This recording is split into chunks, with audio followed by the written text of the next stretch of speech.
Muito bem, estamos de volta com a segunda parte do nosso programa de hoje, RB Notícias, ao vivo, aqui na sua TV Rio Branco, canal 8.1 SBT, Sistema Brasileiro de Televisão. Agora são 11 horas e 33 minutos no Acre. Muito obrigado pela sua audiência, você que nos prestigia na capital e também no interior. Uma notinha rapidinha aqui, antes de começarmos a entrevista com o novo superintendente da RB Trans.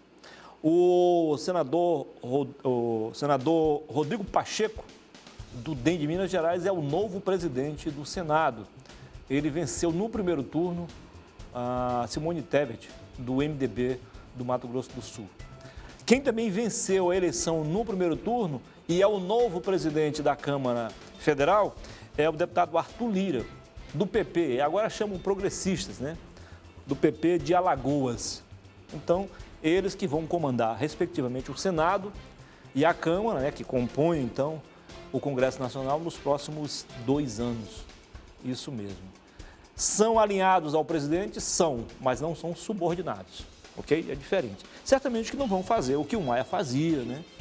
E o que o Alcolumbre tentou fazer no início. O Alcolumbre não tem nada de besta, no finalzinho se aliou à turma do Bolsonaro e tá tudo bem, tá tudo legal, tá certo. Feio foi o MDB, que abandonou a candidata dele, Simone Tebet. O PT e o PCdoB se alinharam com os outros partidos de esquerda e com o MDB, olha, com o deputado Baleia Rossi, do MDB de São Paulo, que foi um dos protagonistas do impeachment da presidente Dilma. Por que eles se uniram? De olho lá na frente, de olho no impeachment, no outro impeachment. Não deu certo, pelo menos por enquanto. Tem que esperar mais um pouquinho. Talvez consiga, mas vamos devagar. Vamos devagar porque o santo é de barro. 11h35, com apoio do Arasuper e também do Aramix. Tenho o prazer de conversar agora pela primeira vez com o novo superintendente da RB Trans, Anísio Cláudio. Seja bem-vindo, superintendente. Obrigado. Prazer recebê-lo aqui no programa. Ô, rapaz, prazer é nosso aí, tá? A gente já estava esperando ser chamado por você para também participar dessa entrevista aqui. É porque no início, a gente sabe disso, né? Mesmo tendo transição, nunca é como na prática. A transição, digamos assim, é um treino, né? Uhum. Aí na prática é o jogo. Então, a sua agenda também estava muito corrida, a gente com entende, certeza. Mas de antemão eu quero agradecer, tá? Obrigado. Afinal de contas, superintendente, quem é o novo superintendente da RB Trans? Anísio Cláudio, esse peão do tabuleiro, né, como fala, esse cidadão que aqui está. Nós não somos novos na área, já estamos envolvidos há bastante tempo, mas nessa condição de participar das diretrizes básicas, cumprindo o ordem do timoleiro nosso, que é o nosso prefeito, né? Mas fazendo o que é possível dentro do embalizamento técnico. Ele dá as diretrizes e nós procuramos executar e fazer dentro do cumprimento das regras públicas existentes, sem criar nada de novo, sem inventar, apenas dinamizando as estratégias que já existem, já foram criadas, já foram pensadas, só isso. A municipalização do trânsito em Rio Branco é relativamente jovem e a cada ano a RB Trans tem mais, digamos assim, atribuições, né? Tem mais trabalho, tem mais atividades. E o senhor está preparado para isso.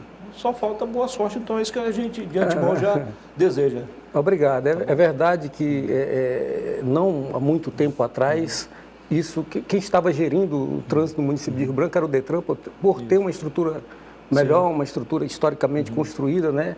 E nos últimos anos acontece isso mesmo. A cada ano a RB Trans dá um passo a mais no avanço do exercício da atribuição que é sua por direito, por dever e por obrigação. Mas a gente está bem alinhado com o Detran, tem um convênio entre Detran e município que precisa ser alinhado, tem alguns ajustes aí que nós vamos estar propondo, devemos estar sentando aí nos próximos 8 dias para tratar disso, afinar e partir para o trabalho.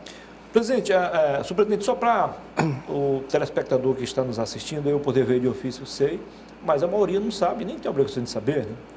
Onde é que começa o trabalho da RB Trans e termina do Detran e também da Polícia Rodoviária Federal? No convênio que trata dessa relação, ela especifica qual é a esfera de cada um. A gente sabe que a circulação no município, as notificações ligadas à circulação são do município, responsabilidade do município. As questões de habilitação, emissão de carteira, essas coisas mais burocráticas que continua ainda com o Detran, né? Mas no alinhamento da concepção, da dinâmica do transporte, é um tripartite. Isso. Todos estão na mesma mesa em momentos diferentes, mas sempre quando é necessário, eles têm se ajuntado para fazer o que é devido de cada um. Nós temos uma legislação que ela é muito dinâmica, ela está sempre em evolução, eu acho que isso é bom.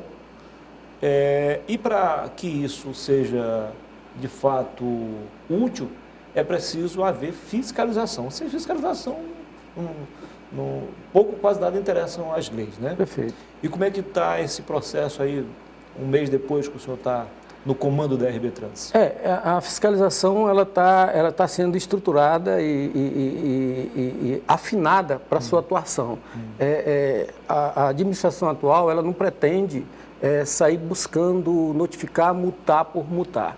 A gente visa muito a disciplina e a condução partindo do princípio que todos nós estamos na mesma situação. Nós somos munícipes também, você dirige seu carro, nós dirigimos nosso carro, e nós não vamos estar vendo o usuário ou o cidadão como um adversário, né? Então vamos partir para dinamização de campanhas educativas. A gente está pretendendo aí, que foi uma determinação do prefeito aí, que ele pediu que visse isso o mais rápido possível, colocar o amarelo piscante às noites, porque à noite a gente vê aí a partir das 10 horas o sinal vermelho e as pessoas furando o sinal porque tem medo de ser abordado por um marginal. Principalmente quando chega por perto um motoqueiro. Aí tem com todo respeito aos motoqueiros. Perfeito. Mas tem pessoas que dizem, mas melhor deixar o vermelho lá para o cara esperar do que botar amarelo e todo mundo querer passar na mesma hora. Nós pensamos um pouco diferente, porque quando nós fazemos isso, nós estamos induzindo o cidadão a não respeitar a sinalização vertical. Sim. Porque se está vermelho e a gente admite que é natural ficar ultrapassando o vermelho, nós estamos andando na contramão da lógica do que nós preconizamos. No alerta, e aí você passa com segurança, né? Diminui Tem que dar uma parada, não é para todo mundo querer passar. Sim. A ideia é colocar um dispositivo de uma comunicação social, onde o próprio cidadão diga se a gente continua ou para. Volta a situação do vermelho ou deixa o amarelo piscante. O cidadão, o usuário, o condutor vai poder estar optando e a gente vai democraticamente democratizar decidir. Isso é bom. Isso. Legal. E essa fiscalização, qual é a mais complicada de fazer? Sinalização. Rima, mas a coisa é bem diferente. Eu vejo aí o trabalho de sinalização muito eficaz aí, né? Dia e noite, principalmente no início da noite, quando o trânsito está um pouquinho mais lento. Vocês aproveitam, então, para avançar. Né? Exatamente. Tem muitas pessoas elogiando esse trabalho. É um trabalho que já existia. Temos aí algumas imagens aí. Ele está tendo a nossa dinâmica, mas aí o nosso prefeito, o Bocalô, não está gostando muito não, porque tem alguns locais aí que foram feitos aí há 2 meses atrás e a pintura já está saindo. Já está ficando apagada, já está ficando suja, né? Aí ele pediu para que nós observássemos essa situação e ver a questão da qualidade da tinta, se tem uma tinta que seja aplicada no calor, que dura mais, parece umas placas assim, que podem ser laváveis, para a gente estudar isso. Muito também, exatamente. Né? E aí nós temos que nos adequar, está chovendo muito, está no início do inverno. Na estação, né? Acho que é na estação experimental. Tem de vários bairros aí, nós já atuamos em vários bairros da cidade, né? Nós já passamos aí pela Estação Experimental, Nova Estação, Morada do Sol, Tropical, Aviário, Manuel Julião, o Centro, Floresta, Boa União, isso continua. Eu vou fazer uma pergunta aqui, que na verdade deveria ter sido feita pelas gestões anteriores. Depois tranquilo. A verdade é que, como eu falei, nós estamos sempre em evolução, mudando sentido no trânsito. Aqui é mão, contramão, aqui não pode descer, só sobe, enfim. Agora, o ideal, superintendente, eu repito, não é questão da gestão atual, mas coisas feitas no passado recente.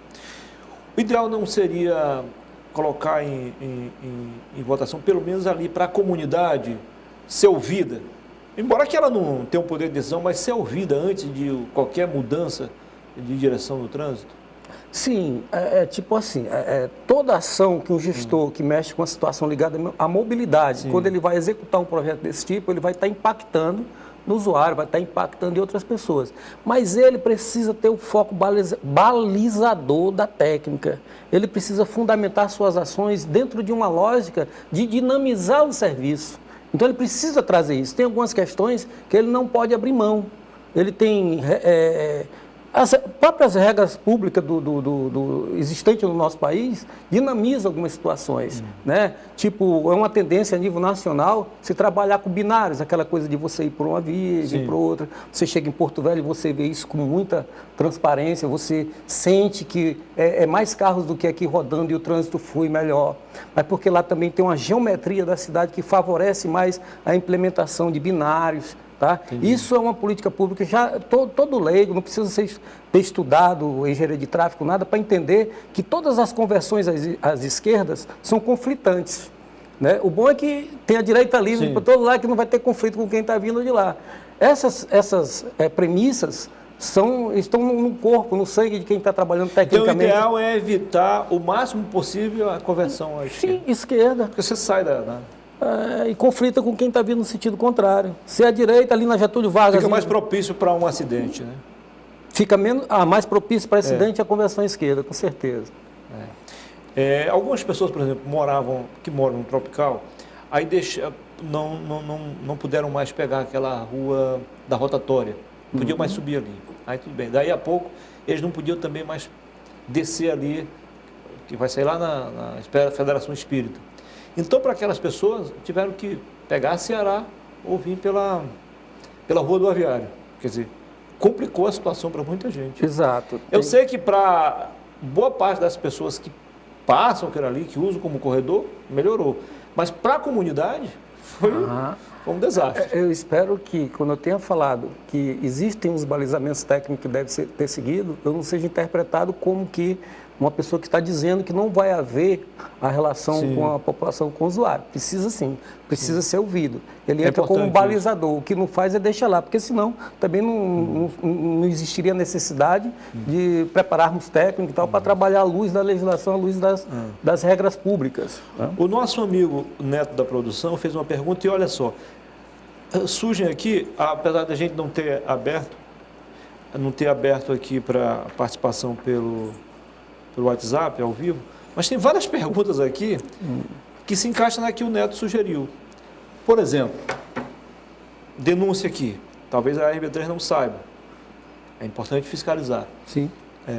Os ônibus, em sua maioria, chegam no terminal e aí fica esperando superlotar para poder sair para os bairros de origem. Está errado, né, superintendente? Tá errado. Ele tem que estar ali, ter um tempo estipulado. Eu estava torcendo para que você entrasse nessa questão de transporte, que o transporte está sendo aqui para a nossa população o maior gargalo, é o que está engasgado, né? E nós entramos forte nisso, nós temos uma determinação do prefeito para trabalhar isso. Nós fomos chamados mais com essa missão de dinamizar o transporte, ver se tem jeito, resolver os problemas do transporte. E nós estamos trabalhando muito nessas questões. E aí, o que acontece na questão do transporte? Muitas pessoas pensam que ter um preço alto ou baixo da tarifa é uma atribuição do empresário ser bonzinho ou ser ruim. Não. Quando a gente tem um preço alto, a culpa é direta do gestor, que não está exercendo sua função a contento. Porque é a função do gestor dizer quantos quilômetros a operadora vai rodar.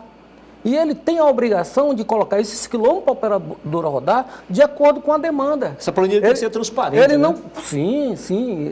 Não vai ter tempo para a gente entrar nisso. Vou tentar dar uma abordada geral. Mas nós vamos ter outras oportunidades. Se Deus quiser. Mas eu preciso falar que nós estamos trabalhando, companheiro que fez a pergunta aí, num todo, nós estamos aproveitando a época de pandemia, que não dá para se colocar o ônibus rodando sem carregar pessoas, porque a quilometragem é paga pelos usuários, mas a gente espera que quando terminar a pandemia, quando tiver a vacina, as aulas começar, estejamos com a nossa proposta, com o nosso novo desenho, com tarifa mais baixa, que quase ninguém acredita, né? A gente pegou os ônibus em greve, onde as empresas pediam um aporte e tal, e nós estamos falando hoje em redução de tarifa, que poderá acontecer no futuro bem próximo aí, quando a gente começar a pandemia, daqui a 4 meses ou 3 meses, vai depender disso aí. Uma boa notícia, só não, me dá uma boa notícia. E isso é um atributo, não é mágica, não é nada, é apenas o exercício das regras existentes no transporte. A planilha que faz cálculo de tarifa, ela é uma equação com várias variáveis. As variáveis mais importantes no tocante a custo, que é